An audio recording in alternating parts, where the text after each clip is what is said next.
तो जावास्क्रिप्ट को चलाने के लिए सबसे पहले हम लोग एक फ़ोल्डर लेंगे जिसमें कि हम लोग अपनी पूरा जावास्क्रिप्ट जो भी फाइल है उसको हम लोग रखने वाले हैं। तो मैंने एक फ़ोल्डर जावास्क्रिप्ट के नाम से बना लिया।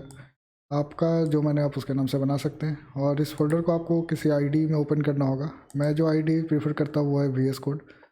VS कोड डाउनलोड आपको करना है तो आपको गूगल पे लिखना होगा डाउनलोड VS कोड, और उसके बाद आपको VS कोड का लिंक मिलेगा। यहाँ से आप इसको विंडोज़, मैक या फिर लिनक्स के लिए डाउनलोड कर सकते हैं। और एक बार जब ये डाउनलोड हो जाता है तो आपको इसमें कोडिंग करने में काफ़ी इजी होगा। फ़ोल्डर ओपन करने के बाद मैं सबसे पहले एक जावास्क्रिप्ट का फ़ाइल क्रिएट कर लूँगा main.js के नाम से। जो जावास्क्रिप्ट का फ़ाइल होता है उसका जो एक्सटेंशन होता है .js होता है। अगर हम लोग HTML का फ़ाइल जैसे अगर क्रिएट कर रहे हैं, जैसे मैं अगर index.html क्रिएट कर रहा हूँ तो उसका जो एक्सटेंशन होगा .html होगा। अगर आप और किसी लैंग्वेज में जाते हैं, जैसे आपने C में प्रोग्रामिंग किया होगा तो उसका जो एक्सटेंशन होगा .c होगा। अगर आप पाइथन में कर रहे हैं तो .py होगा। तो इस तरह से हर प्रोग्रामिंग लैंग्वेज का अलग अलग एक्सटेंशन होता है।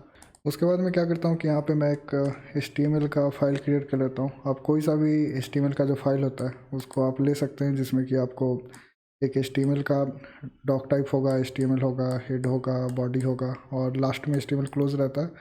यहाँ पे हेड है, यहाँ पे आपको टाइटल, डिस्क्रिप्शन वगैरह लिखा जाता है। तो ये जावास्क्रिप्ट का ट्यूटोरियल है तो इसमें मैं HTML के बारे में ज़्यादा कुछ नहीं बताऊँगा। बस आपको इसमें ये करना है कि आपको यहाँ पे स्क्रिप्ट लिखना है और स्क्रिप्ट का ओपनिंग और क्लोजिंग टैग आपको मिल जाएगा।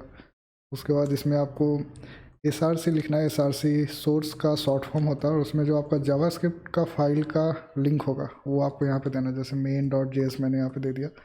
अब क्या होगा कि ये जो हमारा फाइल है इसमें जो जावास्क्रिप्ट का ये हमने दिया, तो इस फाइल में अब जावास्क्रिप्ट इंक्लूडेड हो गया है। तो अगर मैं कुछ भी जावास्क्रिप्ट का कोड यहाँ पे लिखता हूँ तो वो इस फाइल के थ्रू हम लोग ब्राउज़र पे देख सकते हैं, क्योंकि जो ब्राउज़र है वो .html को दिखाएगा और जावास्क्रिप्ट के थ्रू जो हमारा और सब प्रोसेस होगा वो सब हम लोग कर सकते हैं। तो सबसे पहले मैं जाता हूँ अपने फोल्डर पे और इसको डबल क्लिक करके ओपन कर लेता हूँ। अभी जब मैं इसको ओपन कर रहा हूँ तो यहाँ पे कुछ नहीं दिख रहा है, तो मैं एक काम करता हूँ, मैं इंस्पेक्ट कर लेता हूँ। इंस्पेक्ट करने के बाद आपको यहाँ पे एलिमेंट कंसोल वगैरह दिखेगा। अगर आपका जो ये वाला इंस्पेक्टर है ये अलग नहीं आ रहा है, अगर नीचे आ रहा है तो आप इसको यहाँ पे क्लिक करके साइड में कर सकते हैं, या फिर अगर आप इसको अनडॉक करते हैं तो ये ऐसे फ्लोट होके आएगा। फ्लोट होके रखने से हमारा फ़ायदा ये है कि मैं इसको इधर साइड में रख सकता हूँ, इसको इधर साइड में रख सकता हूँ और जो भी मैं लिख रहा हूँ वो यहाँ पे मैं देख सकता हूँ। अब यहाँ पे जैसे सबसे पहले मैं प्रिंटिंग की बात करूँ तो जावास्क्रिप्ट में अगर कुछ भी आपको कंसोल में प्रिंट करना है, यहाँ पे आपको कंसोल दिख रहा है और इसमें अगर आपको कुछ भी प्रिंट करना है तो आपको लिखना पड़ेगा console.log। ये हम लोग क्यों करते हैं, क्योंकि हमें बहुत सारा जो फाइल होता है वो टेस्ट करना होता है कि हमारा सही से प्रोसेस हो रहा है नहीं हो रहा है, तो उसके लिए हम लोग कंसोल का यूज़ करते हैं। अब जैसे मैंने यहाँ पे console.log हेलो लिखा तो हेलो आपको यहाँ पे दिख रहा है।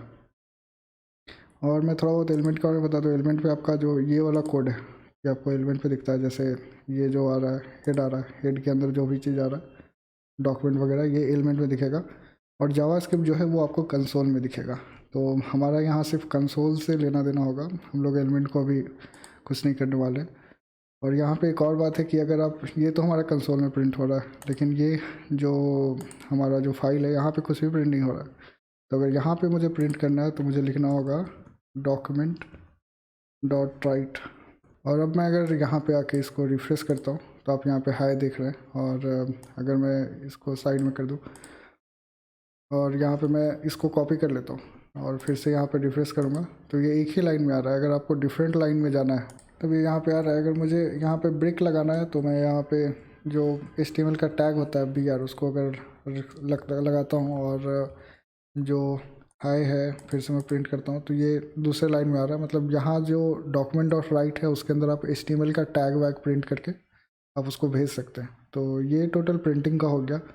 अब हम लोग कमेंट के बारे में जान लेते हैं। अगर आपको जावास्क्रिप्ट में कमेंट करना है तो आपको ऐसे डबल स्लैश लगाना होगा। जहाँ भी आपको कमेंट करना है उसके आगे आके आपको डबल स्लैश लगाना होगा। अगर मल्टीपल लाइन आपको कमेंट करना है, जैसे मैंने 2 लाइन कमेंट किया, अब मैं यहाँ पे आके अगर इसको वापस से लोड करता हूँ तो हमारा 2 जो है वो ऊपर वाला चला गया, अब नीचे वाला 2 है। अब मुझे मल्टीपल लाइन को कमेंट करना है तो मुझे क्या करना होगा कि एक फॉरवर्ड स्लैश एक स्टार देना होगा और उसके नीचे का जितना लाइन होगा सब कमेंट हो जाएगा। अगर यहाँ तक मुझे कमेंट करना है सिर्फ BR तक तो मैं फिर से स्टार और ये वाला आगे का स्लैश दे दूँगा तो एक लाइन कमेंट हो जाता है। अब जैसा देख रहे हैं कि ऐसा आ गया। तो ये जावास्क्रिप्ट का कमेंट और प्रिंटिंग के बारे में था। अगर आपको एरर प्रिंट करना है, जैसे कि यहाँ पे आप देख रहे हैं, अगर लॉक की जगह आपको एरर प्रिंट करना है, जैसे कई बार होता है कि आपने कंडीशन लिखा फिर दूसरी जगह आपको एरर प्रिंट करना है, तो यहाँ पे मैं एरर लिख देता हूँ और अगर मैं सेव करके इसको रिलोड करूँगा तो एरर रेड में आ जाएगा और यहाँ पे main.js फाइल में यहाँ पे एरर प्रिंट होके आएगा। तो इस तरह से हम लोग जावास्क्रिप्ट में अपने एरर नहीं तो मैसेजेस को प्रिंट कर सकते हैं। अगर आपको ब्राउज़र के ऊपर प्रिंट करना है तो आप ऐसे प्रिंट कर सकते हैं।